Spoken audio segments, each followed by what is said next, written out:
Hello everyone, welcome to all of you Mahatma Gandhi Vidya Mandir's Arts, Commerce and Science College Malegaon. Class FYBSc, subject Physics first, Mechanics and Properties of Matter, same first. Myself, Momina Fan. In this video lecture, we will solve the problems. So let's start with first. The number one is, a truck travels north at a constant speed on a straight north-south covering a distance of 25 km in 30 minutes. The driver realizes that he forgot to pick up a package and turns the truck around and heads straight back to the original place. It took 20 minutes on the return trip. Find the displacement, average speed and average velocity for the entire trip. So यहाँ पर एक truck driver है, वो north direction में तो 25 kilometre का distance cover करता है 30 मिनट्स में. उसको कुछ रियलाइज़ होता है कि उसने कुछ पैकेज जो तो भूल गए और वापस रिटर्न होता है, अगेन अपनी ओरिजिनल पोजीशन पर आता है, मींस अगेन 25 किलोमीटर का डिस्टेंस कवर करता है, लेकिन इस बार उसे 20 मिनट्स लगता है. तो हमको इस इंटायर ट्रिप में डिस्प्लेसमेंट कितना है, एवरेज वेलोसिटी क्या है एंड एवरेज स्पीड क्या है, हमको ये फाइंड आउट करना है. So the displacement that is delta x is equal to x2 minus x1 divided by t2 minus t1. We know that, as I said, that displacement is the difference of two position vector. First position vector x1 is 25 kilometre, origin से start किया उसने 25 kilometre का distance cover किया, that is x1 25 and again 25 से वापस original position पर आया, means again 25 kilometre का डिस्टेंस कवर किया, that is x2 is also 25 kilometre and t1 is 30 minutes.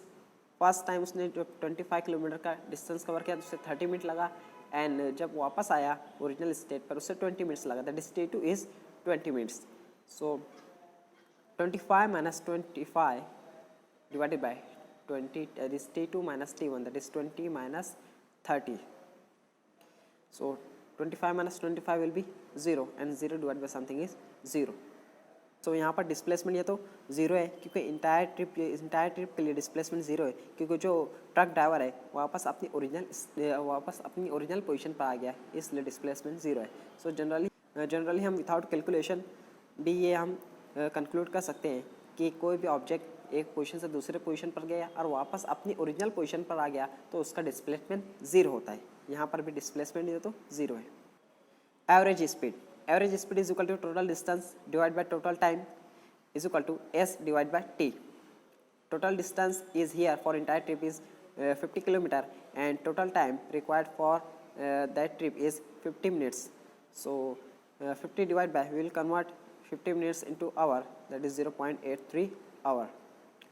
So the ratio of 50 divided by 0.83 is 60 km per hour, means average speed of truck driver for the entire trip is 60 km per hour. And the average velocity is equal to delta x divided by delta t. Delta x is average displacement, but we know that the average displacement is 0, so average velocity will also be 0. Second one, a train is traveling towards east at an average speed of 120 km per hour. How far does this train in 5 seconds? एक train है वो इस direction में तो average speed के साथ जो उसकी स्पीड है 120 किलोमीटर पर आवर है, ट्रैवल कर रही है. 5 सेकंड बाद वो कितना डिस्टेंस कवर करेंगी वो हमको फाइंड आउट करना है. So we know that the speed is the total distance divide by total time. Total distance is 120 kilometre and the time required for 120 kilometer is 1 hour. So 120 divided by 1 will convert this unit into SI unit, that is will convert kilometer into meter and hour into second. So 1 kilometer is equal to 1000 meter and 1 hour is equal to 3600 second. So the ratio of 120,000 divided by 3600 is equal to 33.33 meter per second, means the average speed of train is 33.33 meter per second. So in 5 seconds it will cover the distance 166.66 meter. Third one is, two cars A and B starting from the same point moving with average speed 50 meter per second and 45 meter per second respectively. What will be the separation between two cars at 15 seconds? सो यहाँ पर दो cars हैं, car ए है and car B है। Car ए की speed जो है तो 50 मीटर पर सेकंड है एंड कार बी की स्पीड जो है तो 45 मीटर पर सेकंड है। सो 15 सेकंड के बाद उन दोनों के बीच का जो सेपरेशन रहेगा, उन दोनों के बीच का जो डिस्टेंस रहेगा वो क्या रहेगा, हमको वो फाइंड आउट करना है। So car a speed is 50 metre पर second, so in 15 second it will cover the distance 750 meter, that is 15 multiplied by 50 is equal to 750 meter. So in 15 second it will be at 750 meter. And car B speed is 45 meter per second, so in 15 second it will cover the distance 675 meter. So the separation between car A and B will be 750 minus 675,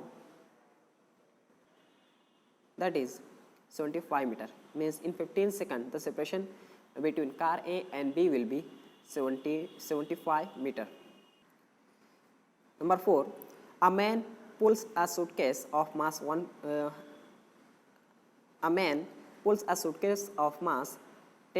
kg with a force of 25 Newton inclined to the horizontal at an angle of 30 degree. As a result, the suitcase accelerates horizontally. What is the magnitude of acceleration? So यहाँ पर question में दिया हुआ है कि एक suitcase है, उसका जो मास है 10.4 kg है और उस सूटकेस पर ये तो 25 न्यूटन का फोर्स है तो इंक्लाइन डायरेक्शन में at an angle of 30 degree with horizontal ये तो अप्लाई किया जा रहा है। सो एज अ रिजल्ट ये तो सूटकेस एक्सलेट हो रहा है, हॉरिजॉन्टली एक्सलेट हो रहा है। सो हमको फाइंड आउट करना है what is the magnitude of acceleration. So इस क्वेश्चन को हम फिगर की मदद समझते हैं। यहाँ पर फिगर में दिया हुआ है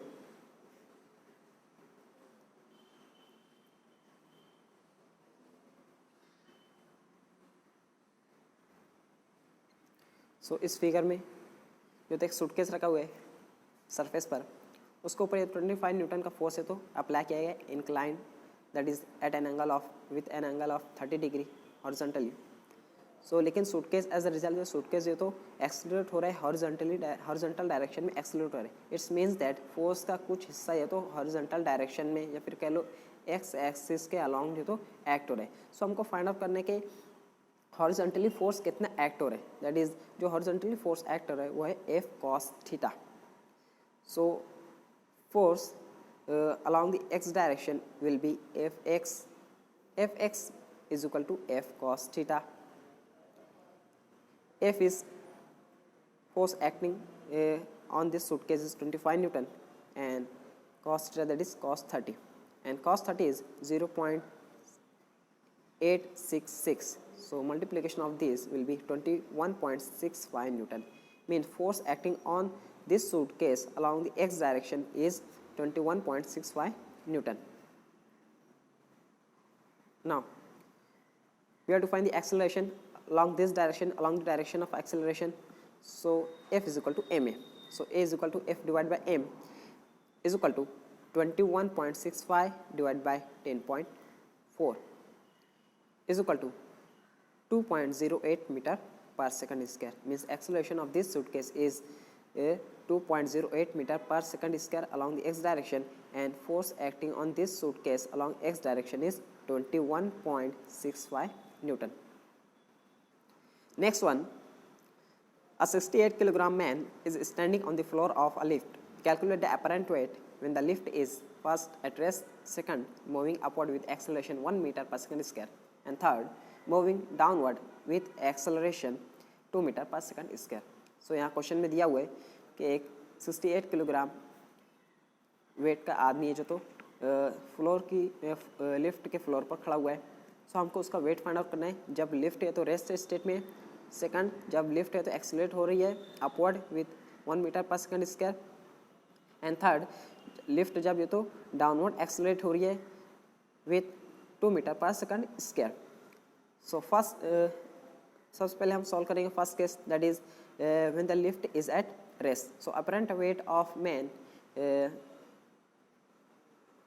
when the lift is at rest is mg, weight of the weight of any object on the surface is mg. So m is the mass of man ng is acceleration due to gravity. So 68 into 9.8 is equal to 666.4 Newton. So apparent weight of man when the lift is at rest is 66.4 Newton.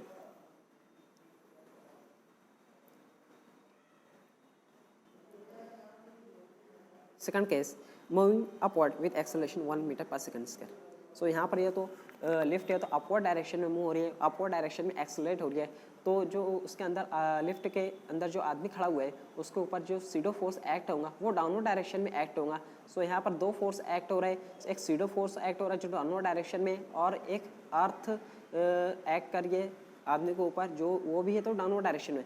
सो जो net force act होगा दोनों का addition होगा. So mg is equal to net force acting on that man will be mg plus ma. So यहाँ पर ma जो तो SIDO force है जो एक्ट हो रहा है डाउनवर्ड डायरेक्शन में, लिफ्ट है तो ऊपर एक्सेलरेट हो रही है, अपवर्ड डायरेक्शन में एक्सेलरेट हो रही है, लेकिन उस आदमी के ऊपर ये तो सीडो फोर्स जो एक्ट हो रहा है वो डाउनवर्ड डायरेक्शन में एक्ट हो रहा है. सो नेट फोर्स है तो दोनों का एडिशन रहेगा mg plus ma. So m will be common g plus a, that is 68 into bracket 9.8 plus 1 is equal to 68 into 10.8 is equal to 734.4 Newton. So जब लिफ्ट अपवर्ड डायरेक्शन में move होंगी तो उसका वेट जो तो बढ़ेगा, उसके ऊपर जो फोर्स एक्ट होगा वो जो तो इंक्रीज होगा. Third case, moving downward with acceleration 2 metre पर सेकंड स्क्वायर. सो अब लिफ्ट यहाँ पर ये तो डाउनवर्ड डायरेक्शन में मूव हो रही है तो उसके ऊपर जो सीडो फोर्स एक्ट होगा या फिर फिक्टिशियस जो फोर्स एक्ट होगा वो अपवर्ड डायरेक्शन में एक्ट होगा.